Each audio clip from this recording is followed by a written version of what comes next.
Nadakip ng mga otoridad ng Pililla Municipal Police Station ang lalaking nasa listahan ng National Most Wanted Person noong taong 2021 sa isang joint operation katuwang ang mga operatiba ng PIT, Rizal RIU 4A. Kinilala ang suspect na si alias Anto, 57 taong gulang at kasalukuyang naninirahan sa bayan ng Pililla. Ayon kay Police Major Marinel Fronda, matagal na rin nilang binabantayan ito kung umuwi na sa kanilang lugar.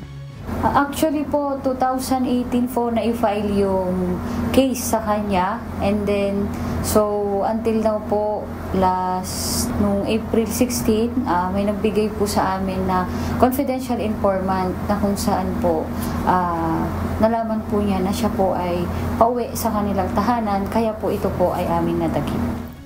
Noong hindi pa nahuhuli ang suspect, naglabas ang Pililla PNP ng 130,000 pesos na pabuya para sa sinumang makapagtuturo sa kinaroroonan ng salarin.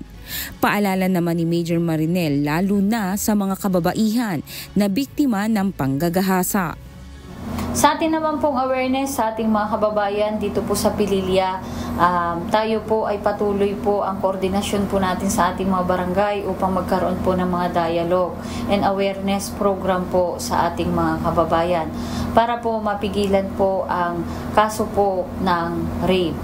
At the same time po, meron po tayong patrolya ng bayan. Sa kasalukuyan, nakakulong na ang suspect sa Pililla Custodial Facility at nahaharap sa kasong qualified rape. Jenica Cruz, humahataw sa balita ngayon.